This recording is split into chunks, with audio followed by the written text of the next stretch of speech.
And just like that, the transfer window slammed shut last night. Deadline day is over, and Tottenham were an active team in the end on deadline day and in the transfer window. It started off a very, very slow month for Spurs, and it was quite panicky in stages because we've been negotiating through an injury crisis and a low, position in the Premier League table. But today on the Sunny Talk Spurs YouTube channel, we're going to be reflecting on the January/winter transfer window and deciding if it was good, if we did enough, and talking about the players that we did sign. So before we go any further, if you are new to the channel, get down below. Who's your favourite signing and who did you wish we could have signed?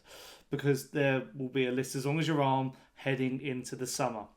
And also leave your likes, subscribe and hit your notification bell because it will let you know when I've gone live. So yes, it was a busy day.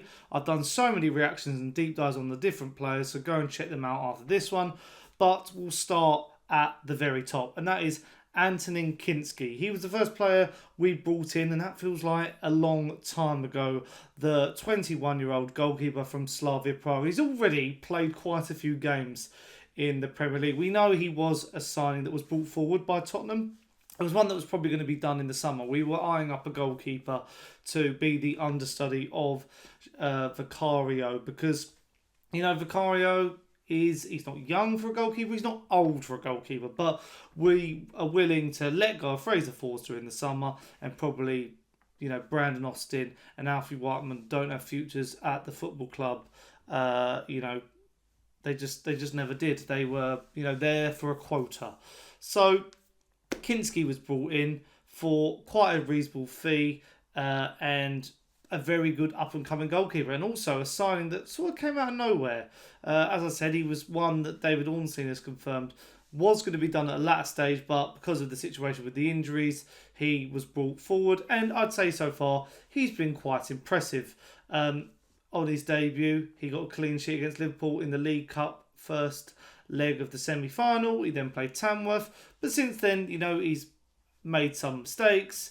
He's, been put under pressure with his passing, but he's also, had some good moments, good saves, good distribution. So he's young. He will come good. I think this is quite a good signing and one that was needed. So I am happy with the signing of Antonin Kinsky. And it goes to show that I've done a video, so go and watch this one, The Scary Truth About Tottenham Hotspur. Part of this younger generation and, the next generation that is going to be representing Spurs for years to come. He is one of the future, and the fact we've got him in now, the fact that we've used really good stat-based signings to get this player in, I am a big fan of Kinsky. Could not, I can't moan about this one. This one was one that made sense. But my problems came after this because we did this deal and then not a lot else happened, did it, for a while. We had, no links whatsoever. I did so many transfer windows talking about links that just were never going to happen. And if they were going to happen, such as Tyler Dibbling, they were probably going to happen in the summer. So that's one to keep an eye on. But, I read a report saying that we went for 8 different centre-backs during this window. It was obvious we needed a goalkeeper, which we got in Kinsky. We could have done with a left-back and, full-back cover, but by the looks of it, that's going to be one we need for the summer because Desi Adogi's still injured, Jed Spencer playing a lot of minutes, Pedro Porro has been playing a lot of minutes, and Sergio Reguilon hasn't got a future at the club. He'll be moved on, I'm pretty sure, in the summer. We needed more centre-back cover because there's been injuries to Van der Ven, Christian Romero, Dragason's now out till the end of the season, Archie Gray's been playing there, Davis was injured and he's just come back, Ashley Phillips is on loan, so is Alfie Dorrington, so we needed, I'd say, 2 centre-backs, but we got 1 centre-back in, and that was in the shape of Kevin Danso from RC Lens. I think it's a good signing. I think it's one that I'm not too sure about. I don't know a lot about the player. I remember his stint at Southampton, nothing to write home about, but Southampton were poor, weren't they? And they are poor now. For Lens, he's been very impressive. I think we saw a lot of him against Arsenal, where Arsenal dominated the game, but that's bound to happen. Arsenal were a superior side to Lens, but I like the idea of it. I think there was situations where we got rejected, and I'll mention these rejected players. And I think this guy was better than the players that, had rejected us in the centre-back area. 26-year-old Austrian international. I like the look of Kevin Danso as well. Sounds like I'm really positive. It's one of those ones, he's going to be a stopgap. He's not going to be a first team option, but he's a good option to have. He's athletic, he's quick, he's, strong. He will be a really good asset for Tottenham for the rest of the season and in the years to come. I'm happy with this as a backup.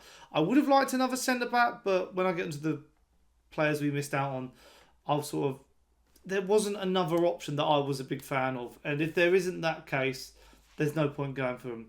This option represented itself. We saw with, Wolves, they couldn't get the deal over the line. So I'm a big fan of the Kevin Danso signing. I think he will be really good. I'll give my ratings for these actually at the end. So stay tuned until the end and you get to see them. And then our third and final signing of like a first team squad signing, because there's some other signings that we've made to talk about at the end. But Mathys Tel. Let me know, is it Matthias? One or the other. Matthias is a nice one, actually. This one was the saga and also the biggest story of deadline day, because it's a really weird transfer. He literally got announced right after 11 o'clock. He is a Tottenham Hotspur player, but it didn't look like he was going to be a Tottenham Hotspur player. Tottenham wanted a permanent deal. They wanted to sign the player for about £60 million. And Bayern rejected. Bayern rejected. Did Bayern reject it? This is the thing. The player at first rejected it. Bayern were keen to do a deal because they sort of didn't see him as an option. So we thought that was it. Mathys Tel, he's rejected Spurs. He doesn't want the move. We'll move on. And there wasn't really any other links. That was last week. Then there was rumours that he was in talks with Manchester United, which he preferred. Arsenal and Chelsea were also in for him as well. And as the days went on, those interests disintegrated, and it looked like he was going to stay at Bayern Munich. But then we saw the news on deadline day that Tottenham had agreed a loan. It started off as a straight loan. We thought it was going to be a loan, and he was going to come to the club and, be a good option for Spurs and attack. Then the news came out that there is now an option to buy for less money than we offered first of all. I don't think we had to pay a loan fee. I think we're just covering his wages. And the option now, I think you can pick up Mathys Tel for less than 50. So what's happened there? I've done a big deep dive on Mathys Tel, so go and check that out on the channel about his stats, what he can offer to the club. But this signing, I was absolutely shell-shocked. It was one of those ones where I thought, how have we pulled this off after this? But, many people in my comment section yesterday were saying, oh, but Sonny turned us down, he doesn't want to be here. Doesn't matter. I think get the player in, get the option in, and now that front line of Spurs can be rotated. We've got so many options now that, when players coming back through injury, we've got a really good young squad. And if he, it's a win-win situation. If he's good, we'll make it permanent and hopefully he will sign. If he's bad, we send him back to Bayern. There's literally no risk. It's just covering his wages. We've literally, done it with Timo Werner. Timo Werner will now go back to Germany and we've got a better asset out of Germany. Some really good promising French players in, him and also Wilson Odobert, and some great English youngsters in Archie Gray and Mikey Moore. And then Bergwall as well from the Swedish side of things. So those were our three senior signings that come straight into the squad. Now I'm going to move on to some players we missed out on because, there was a handful. It was a bit of the, summer of rejection, winter of rejection, I should say. I don't know why. I've got summer on my mind. But the players in question, Marc Guehi, Axel Diasi and Fikayo Tomori. Three, two former Chelsea players and one current Chelsea player who has ended up, turning us down, Axel Diasi. But we'll get on to him in a bit because it was the Marc Guehi signing which was the most interesting. And actually, I'll put a graphic on screen now of TalkSport did a graphic actually of all the players who had rejected us, and it did make me laugh. But we also had Randal Kolo Muani, Mathys Tel at first, Brian Bolo, Fikayo Tomori, Axel Diasi, and Marc Guehi. And Kevin Danso finally in. So you could put a tick now next to Mathys Tel. But yeah, we'll actually start with Kolo Muani, because Kolo Muani has now got... He went to Juventus. I think this was I wasn't too fond of the deal. I think it was a good option, but I like the idea of Mathys Tel instead. Kolo Muani, I think, was going to be too much money. PSG wanted to recruit some feedback, and they had a problem with loaning out, and then he's gone to Juventus. So I'm not too fussed about that. Brian Bolo, I don't think there was much in that, so I'll just move on from that. For Fikayo Tomori, I like the idea of it, but I don't think, he's not really an option for AC Milan at the moment, and I think that would have cost a little bit more than Kevin Danso, and a bit older in profile as well by a year, so not too fussed about that. Axel Diasi, I don't even want to talk about it. Glad we didn't get him. Awful defender, would have been awful in that high line. Glad we missed out on him. And then Marc Guehi, this was a random one on deadline day. Came out of absolutely nowhere, but I guess so me and my friends have come up with, there's a new thing now, a phantom bid. I think, West Ham did a phantom bid for John Duran. Arsenal did a phantom bid for Ollie Watkins, and we did a phantom bid for Marc Guehi. Basically, clubs put bids out for a player that they won't get, but they go to the fan base. Well, we tried to sign this player, and it didn't work out. So that's where I think that happened. Marc Guehi could happen in the summer. I'd like it. I think it's a good transfer. He's right-footed, but he's comfortable playing on that left-hand side. He'd be a good option, and he's only got 12 months left on his deal when it heads into the summer. So one to keep an eye out on. English as well. A lot of good English talent being linked with Spurs. But that is a deal that didn't happen, and I'm not surprised. So I'm not too fussed about that. I think, overall, if I was to rank the window, I'd give Spurs about... I'm stuck between a 6 and a 7. Because 7 would suggest it was good, but because we panicked so much towards the end of deadline day and rushing and the whole thing, I'll give it a 6.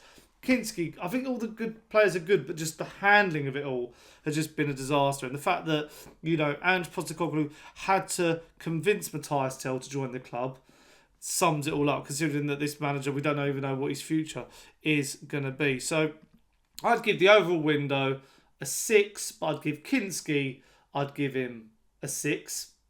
I'd give Danso a 5, and I'd give Tel a 7. I think that's fair on those rulings. And before we go then, I want to just talk about these deals, because these ones are of interest. And it says that Luca Furnell Gil is set to bolster numbers in the club's academy and should be announced in a double deal with midfielder Daniel Batty, also 18, from Man City before the deadline, according to Dan Kilpatrick. So Tottenham have also... Johan Lang, known for his, good recruitment of youth, have swooped in and signed 2 youngsters from Liverpool and Manchester City, respectively. So another good little deal for the academy.